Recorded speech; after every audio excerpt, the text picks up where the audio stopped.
We're just going to read two verses. Galatians chapter 1.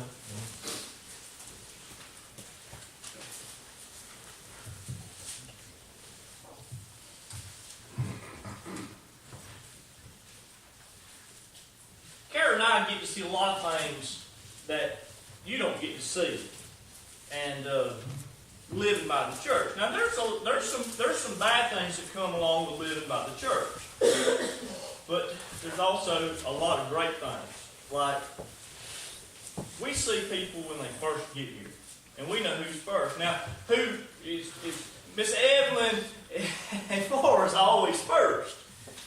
Besides, every now and then, you see these two talking about, good things that God's doing in our youth. CJ and Jesselyn, did I say your name right? They were here at 6 o'clock last Wednesday. A little bit before 6, because, they thought that church started at 6. So, but instead of, now this is what I need to tell you. A lot of times, if I go somewhere and I'm an hour and 15 minutes early, I just go back home. You understand that? I'm not sitting here no hour and 15 minutes for church. It's bad. Let me say I will do that for church. That sounds real bad. But what really speaks to me is they decided to stay. You understand that?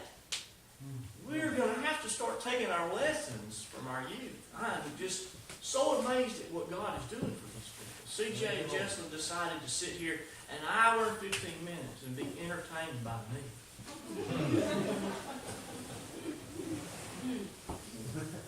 That's a sacrifice. Galatians chapter 1, verse 4. The Bible says, who gave, talking about Christ in verse 3, who gave himself for our sins that he might deliver us from this present evil world, according to the will of God and our Father. Now look in chapter 2, verse 20.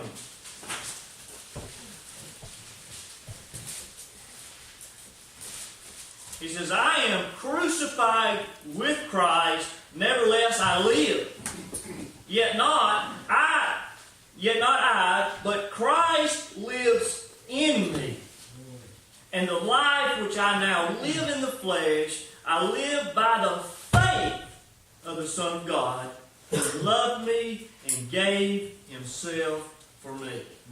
Now, this week, it actually was sometime Monday or so, I was listening to the radio and I heard a story, and I just caught a little bit in pieces of it, and I didn't get, but it started me thinking about something, and it was about a donor situation. So, I started reading up on some donor stories, and, some of these donor stories are just absolutely amazing to hear these people. One of them that I enjoyed was a lady named Martina Falco.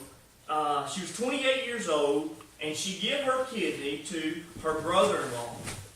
Now, this brother-in-law was her sister's husband, and she said, this is what she said. She said her sister needed a husband, her nephew needed a father, and this was what she was meant to do.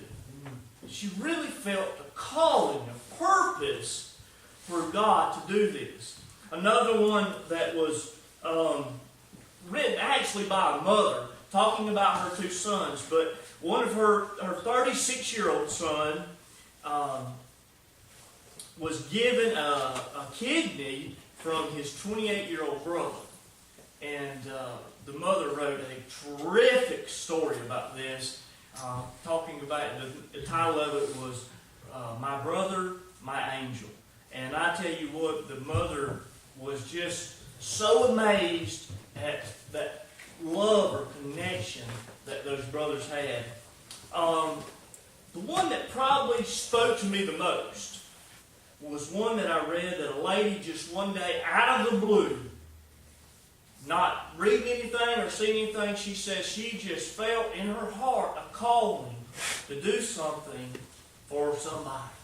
And she didn't know what it was, but God had really just laid on her heart that she was was supposed to do something life-changing for somebody else. And she began to pray about those things, and the next thing she knew, God had led her to give an organ.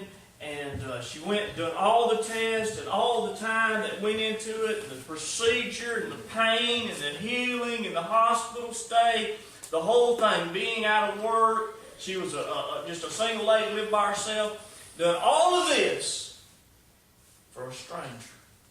She didn't know. She had the privilege of getting that information if she wanted, but she chose not to even get it. Now, when you look at this situation, one of the reasons that it touched me so much was, she didn't even know if this person was a bad person. I mean, you could have looked and got his name and checked him out. He could have had a criminal record, or he could have been anything. Or he or she.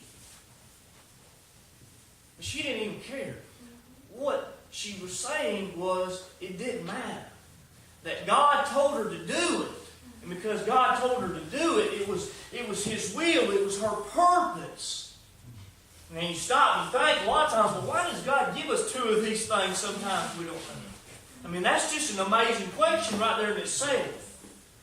And you can ponder a lot on that right there. But she chose, I can really see, if you talk to me today and say, would I give a kidney or a lung or something that I could spare to a member of my family, what would your answer be? Yeah, I mean, it's pretty dramatic and it's awesome that you would do it, but my answer is yes. I think your answer would be yes. I think almost anybody would give something, like that to somebody in your family to see them, live. But what about somebody you completely don't know? You don't know how bad they are or good or what they do or how old they are. I mean, this person could have been 90 years old and only was going to live another 4 or 5 years. You see what I'm saying? Would you give that? What if you knew that the person was bad? The person had a long criminal past and had been in trouble all the way through teenage years. I mean, just a real rotten apple. Would that make a difference to you? Would you still be willing today to give? I really wouldn't. I have to say that because I've thought about this, and you'll have to take time to think about it yourself. But I really think that would weigh on me heavy about sacrificing something, because once you sacrifice something like that, if your other one goes bad, you're in the spot they are. You understand? So this makes a big difference to me of who the person is. I mean, yeah, if it was a family member, the answer is just an automatic yes, it seems like. But then when you take a stranger or somebody that you don't know or somebody that doesn't mean anything to you, and then you add along and say this person is a bad person, would you chance that? Would you make that sacrifice? And I think a lot of people would really, really have to think long and pray hard about that. I do. But I know one that done it for us all. You understand that? That's what verse 4 talks about.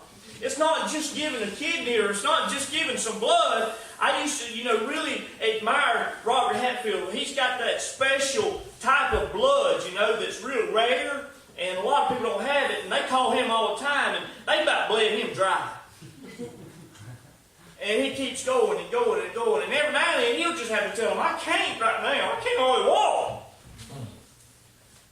But this is not blood. This is not something we can just make over. This isn't Jesus Christ giving His life for us. He gave His life.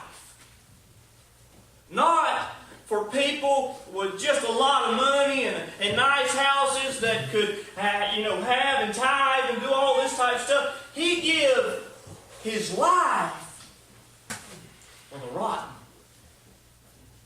The rotten that's me. The guy that, just something like his truck breaking down gets mad about where God has me. But Christ gave His life for me. Christ was willing to be put through not just some kind of procedure, but Christ was willing to be put through the worst type of death that you can have. He was willing to bow to a beating and disgrace and nudity and just as worse or as bad as they could make it. He was willing to take it. Jesus Christ, in all of our sin, in all of our rottenness, and all of the selfishness that we carry inside, He was willing to die for us. That makes Him the greatest donor of all. Amen. Of all these heart-wrenching stories that I read, none compares to the story of Jesus Christ. Now, what did this do? Well, in verse 4 it said, He did this that He might save us from this evil world. You see, who runs this place, I've always told you, and I surely ought to know, even when I'm standing beside the road, there's only two sources. There's God, and then there's Satan. And either God's running this place, or Satan is. And you see Satan's work here.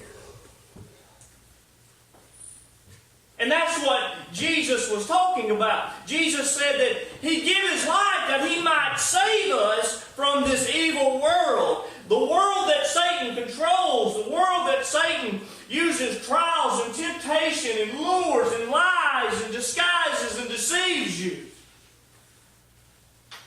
To try to tell you tonight that you don't need a sacrifice. To try to tell you that you don't need Jesus.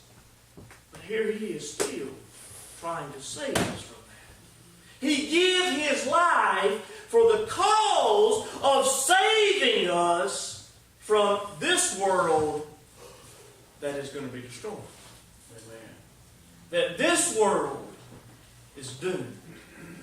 So just like these stories that we hear of donors, Jesus Christ was reaching out trying to save us from death. But you've got to understand that verse 4 says that He might save you. Did you see that?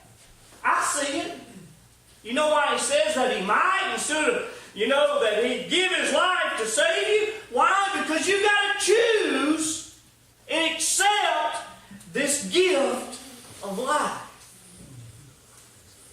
Just like at the hospital, they say, okay, somebody has decided that they'll come in and take their kidney and give it to you. And you can take this and we'll put it in you and you can live. You ain't got to take it. If you want to live in this world, you can live in this world. If you don't want His sacrifice, you don't have to take it. He did it that He might save us. He did it that He may give us life. True life. So many of us are bogged down in this world. We don't understand really how vain most of these things are. How they're going to just fall away. I was watching a cartoon that my kids they're in, Despicable Me. Anybody seen it? It's great. These little kids are shooting at this ding, ding, ding, ding, this game at the fair, and then one of them hits the thing, and it's supposed to knock it over. It didn't knock it over. So she didn't get a prize, and she's kind of sad. And then the guy that was adopting them, he said, "Okay, my turn." And he pulls out this big, huge gun and points it at it, and he shoots, and the whole thing blows up, and the little thing just falls to ash. And he says, "Not over.